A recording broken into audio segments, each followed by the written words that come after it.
નમસ્કાર મિત્રો, હું છું ઘનશ્યામ પટેલ. સોશિયલ મીડિયાના પ્લેટફોર્મ પરથી આપ જોઈ રહ્યા છો ફેસબુકના માધ્યમથી. આપણે અત્યાર સુધી એક સત્તા પક્ષનો વિરોધ કરતા હતા, પણ આજે એને એક સારી વાત કહેવી છે.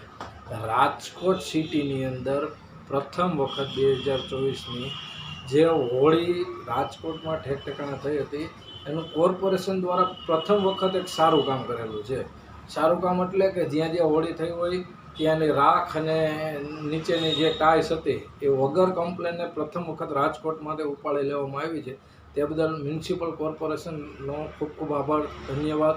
આવું ને આવું કામ કરતા રહ્યો. અને હા, અમે કાયમી માટે વિરોધ કરી એવું મહત્ત્વનું નથી કે વિરોધ કરી. સત્ય છે અને સત્ય કહેવાનું, સાચું છે એની સાથે રહેવાનું. પહેલી વખત કોર્પોરેશને સારું કામ કર્યું છે, તો સેલ્યુટ કોર્પોરેશન. ધન્યવાદ. જય માતાજી.